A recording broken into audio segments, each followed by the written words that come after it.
Me hice marxista por causa de mi posición social. Mi padre era obrero en una fábrica de zapatos y mi madre era una mujer de trabajo. Pero me hice marxista también por causa de la intolerancia y de la disciplina jesuítica que en el seminario me abrumaban sin piedad. La atmósfera en la cual viví estaba saturada de odio contra la opresión zarista.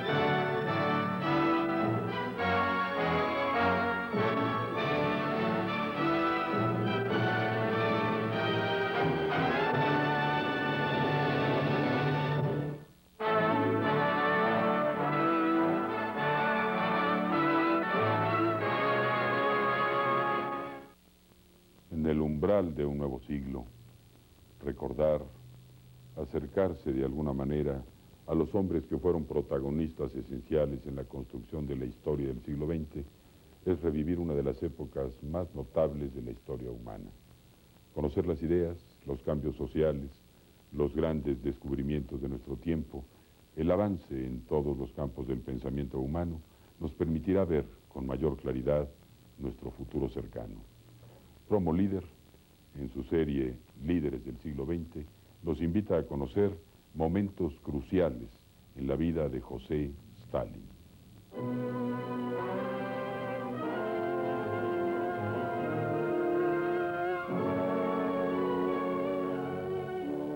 Antes de finales de siglo, el imperio ruso era gobernado por el zar Nicolás, un monarca débil y amante de los placeres.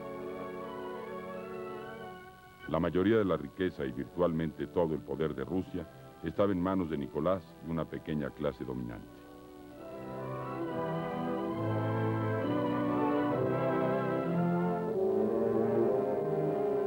El pueblo ruso, las masas, vivían primitivamente, millones de ellos en una degradante pobreza, analfabetos y oprimidos.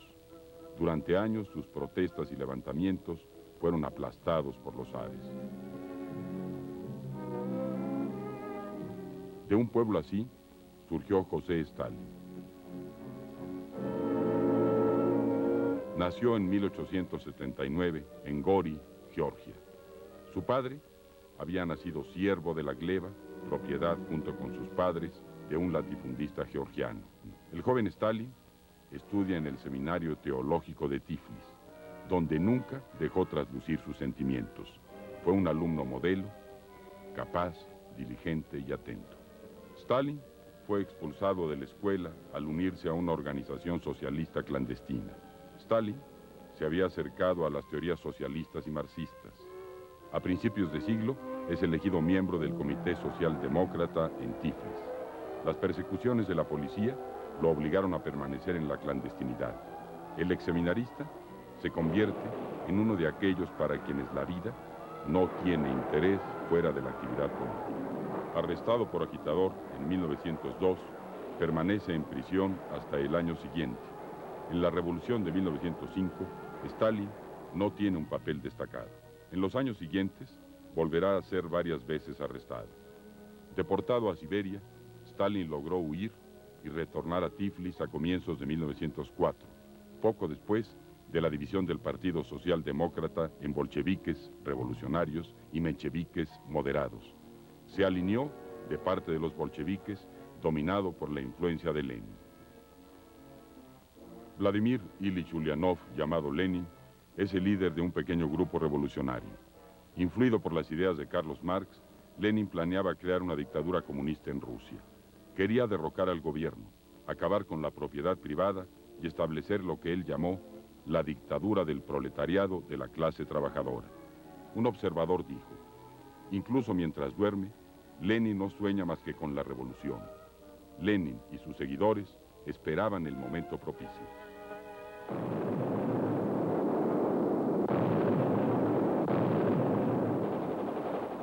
La Primera Guerra Mundial. Cerca de 5 millones de rusos murieron defendiendo su país contra los alemanes.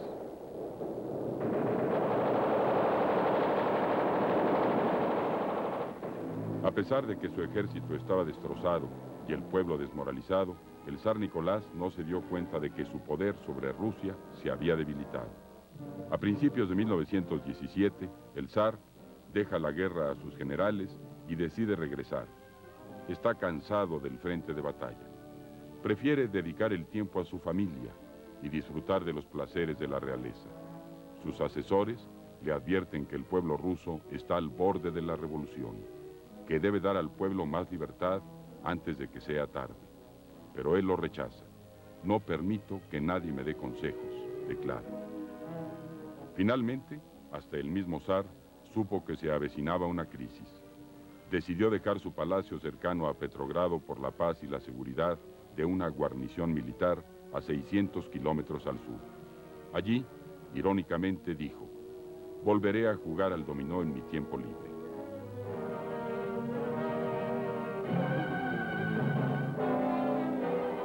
Febrero de 1917. La Revolución Rusa.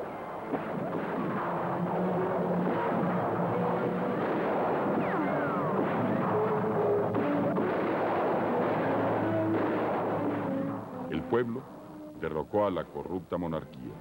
El zar Nicolás y su familia fueron arrestados y más tarde ejecutados. Tras siglos de opresión, el pueblo ruso creyó haber alcanzado finalmente la libertad. Se estableció un gobierno provisional controlado por socialistas moderados. Lenin y Stalin no habían tomado parte en esta revolución. Pero ahora Lenin planeaba derrocar al nuevo gobierno y controlarlo. Stalin jugó un papel menor en los esfuerzos de Lenin para construir un partido radical que llamó bolchevique. Los bolcheviques consiguieron fuerza militar bajo la guía del primer teniente de Lenin, León Trotsky. Había llegado el momento. Los bolcheviques estaban preparados para acabar con el nuevo gobierno.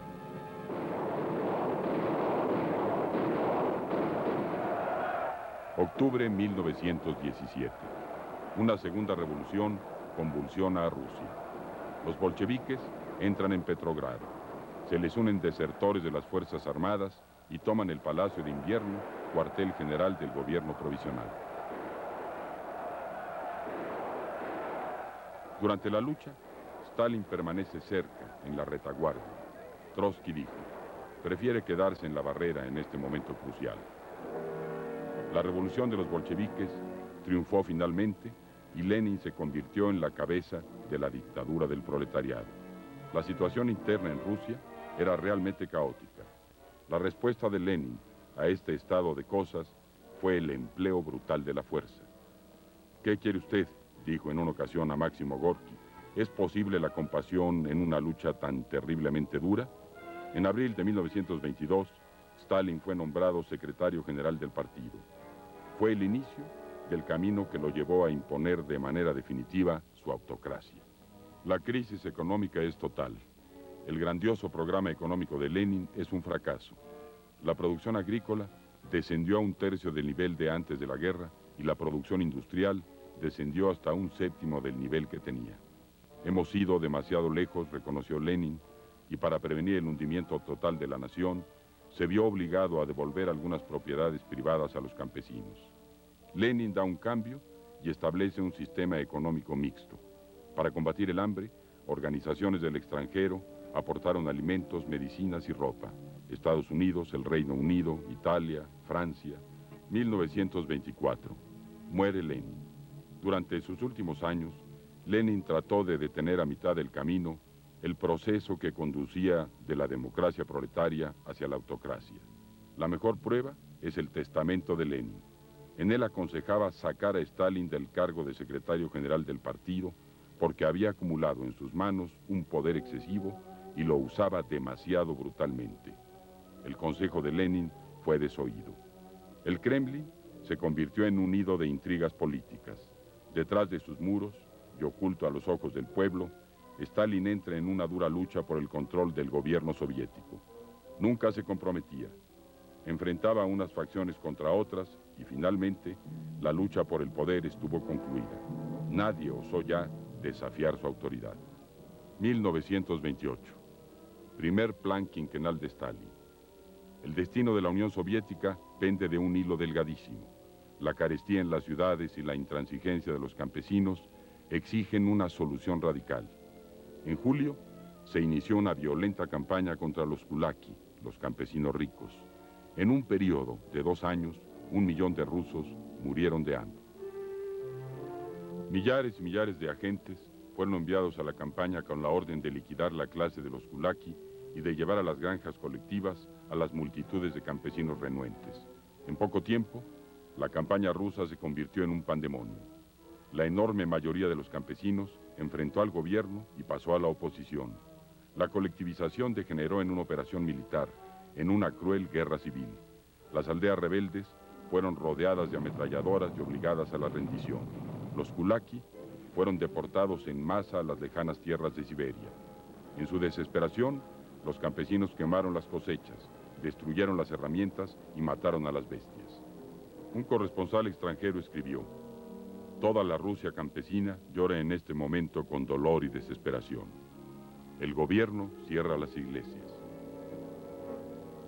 Stalin hace escasas apariciones en público. Asume el papel de líder benevolente,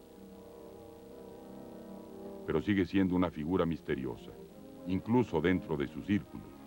No le gusta el dinero, ni el placer, ni el deporte, ni las mujeres, dijo un observador.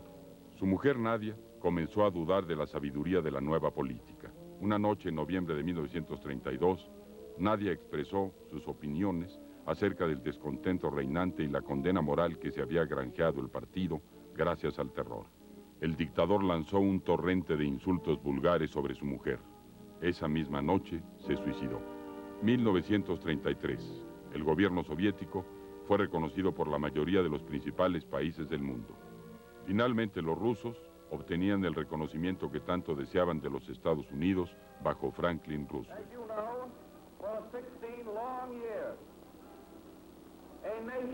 Como saben, durante 16 largos años, una nación más grande incluso que la nuestra, en población y territorio, no ha tenido relaciones oficiales con los Estados Unidos.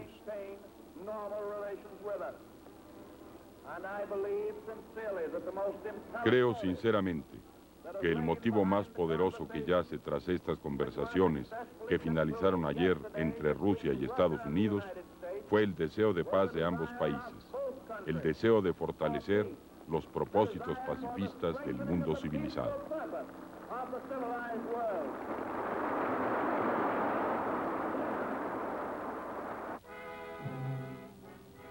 Este reconocimiento diplomático dio prestigio mundial a la nación de Stalin. También abrió camino al tan necesario comercio y créditos de los Estados Unidos para restaurar la economía de la Unión Soviética. Agosto 1936.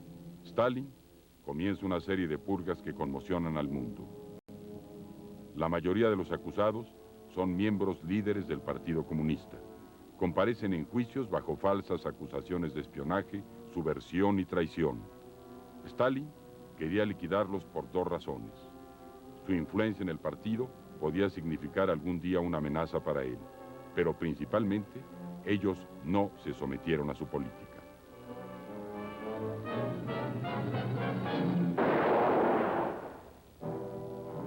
Stalin ejecutó también a miles de oficiales de su policía secreta. Ellos habían participado en los procesos ordenados por él.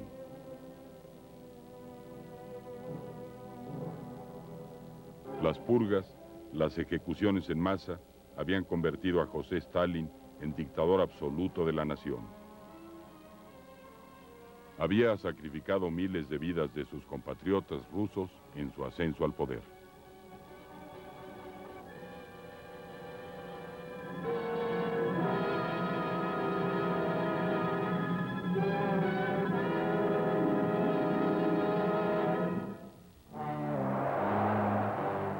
Alemania, 1939. Durante los últimos 6 años, José Stalin había mirado con recelo el ascenso de otro dictador, Adolfo Hitler. Públicamente, Stalin denunciaba a Hitler, pero en privado ambos llegaron a un acuerdo. Un pacto de no agresión entre los dos países. Esta alianza entre los dos dictadores permitió a Hitler iniciar la guerra más devastadora de la historia.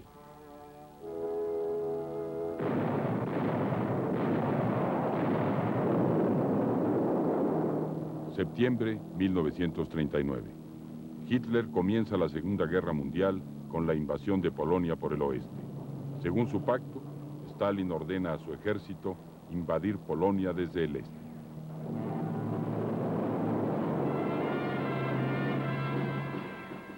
En el transcurso de unos meses, Adolfo Hitler conquista un país detrás de otro.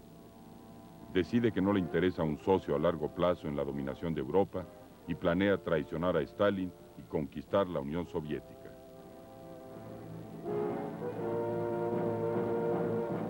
La división Panzer de Hitler avanzó por suelo ruso. En solo 6 meses llegaron a 30 kilómetros de Moscú. Stalin decide defender desesperadamente la Unión Soviética. Ordenó a su ejército que en su retirada destruyera todo, que dejaran a los nazis solamente la tierra arrasada.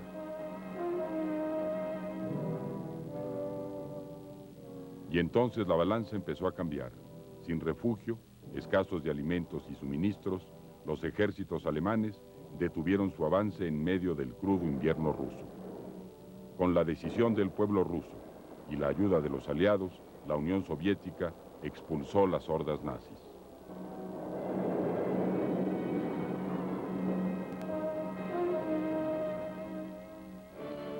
Noviembre 1943. A mitad de la guerra, la conferencia de Teherán. El primer encuentro de los tres grandes, Roosevelt, Churchill y Stalin.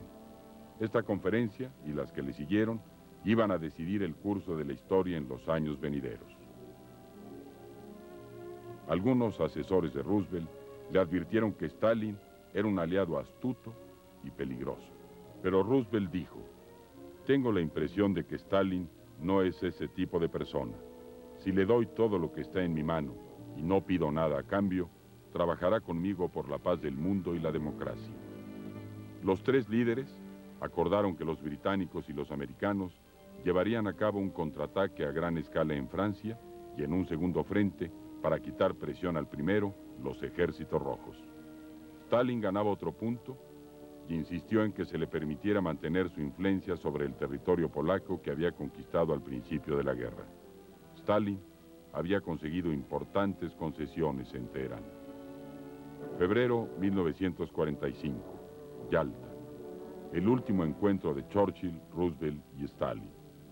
Alemania estaba prácticamente vencida y Stalin apoyó la declaración de guerra a Japón. Durante la conferencia declaró: quiero brindar por nuestra alianza. No debemos engañarnos unos a otros. Como hombre honrado dijo: creo que es mejor no engañar nunca a un aliado, aunque sea un tonto.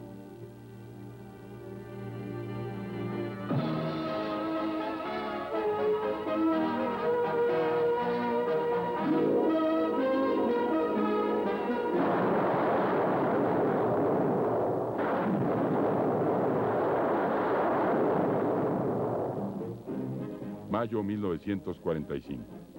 La Unión Soviética celebra el final de la guerra europea.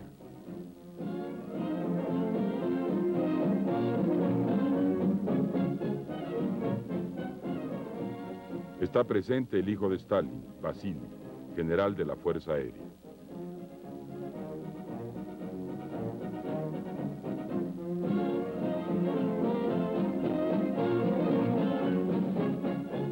José Stalin está orgulloso. No solo ha salvado su nación, ha extendido su poder mediante el control militar o político sobre grandes regiones del este de Europa.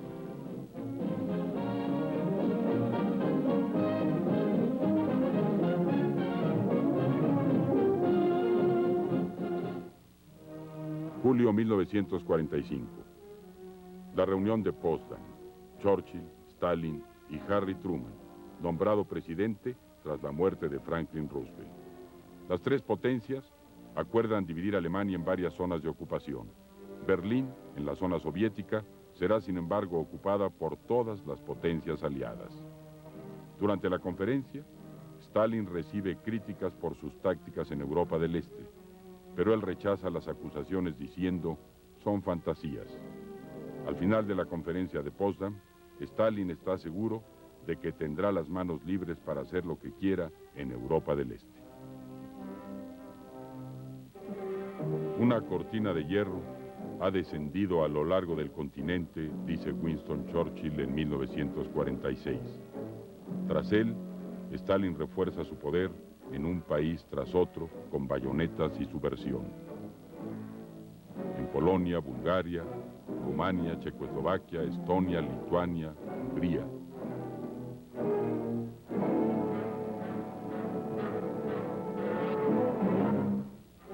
Al final de los años 40, el control de Stalin sobre toda la Europa del Este está asegurado.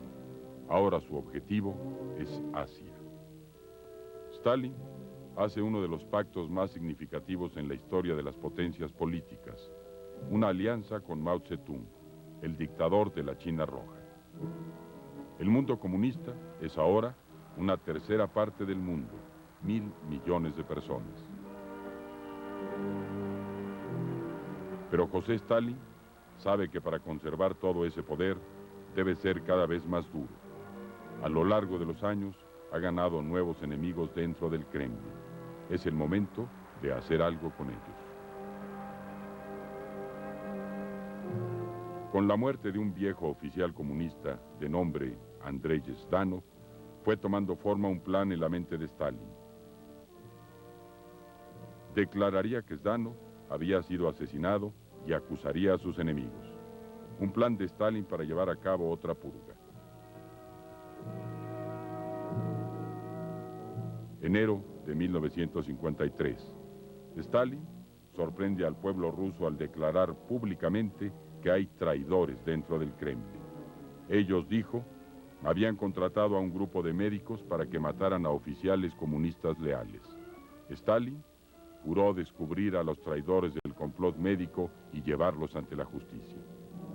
Repentinamente, se emite desde el Kremlin un boletín sorprendente. José Stalin está gravemente enfermo. Ha sufrido una hemorragia cerebral. El 5 de marzo de 1953, José Stalin estaba muerto.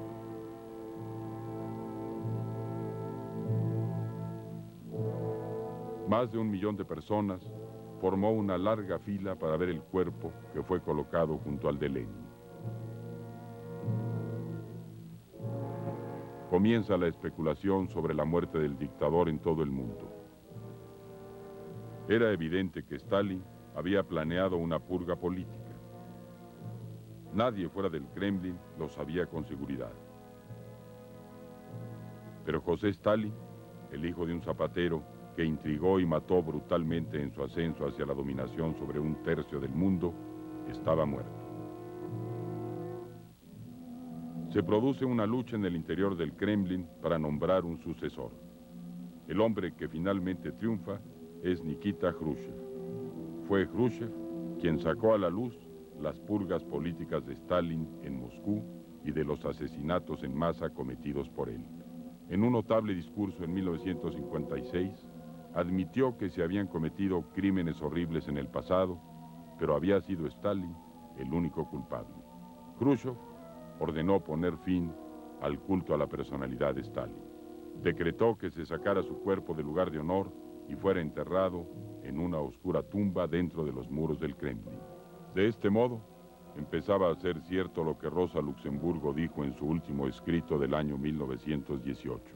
Sin libertad general de elecciones, de prensa, de asociación y libre intercambio de opiniones, la vida de cualquier institución pública se apaga. Se convierte en una vida aparente en la que la burocracia es el único elemento activo. Se convoca de vez en cuando a la élite de la clase trabajadora para aplaudir las palabras del jefe y aprobar las resoluciones presentadas. Libertad solo para los seguidores del gobierno. Para los miembros de un partido no es libertad. El derrumbe del socialismo real, como lo llama Octavio Paz, la conflictiva y dramática situación de los países del Este, la desaparición de la Unión de Repúblicas Socialistas Soviéticas, los conflictos en Yugoslavia, el renacimiento cada vez más áspero e incomprensible de diversas etnias, el agudo problema religioso que ha despertado cual monstruo dormido, serán motivo de análisis por mucho tiempo para tratar de explicar una época de la historia por demás compleja e insondable del siglo XX. Las aberraciones estalinistas, los crímenes cometidos por él, la violencia salvaje utilizada en nombre de la construcción de una nueva sociedad, no tienen justificación alguna.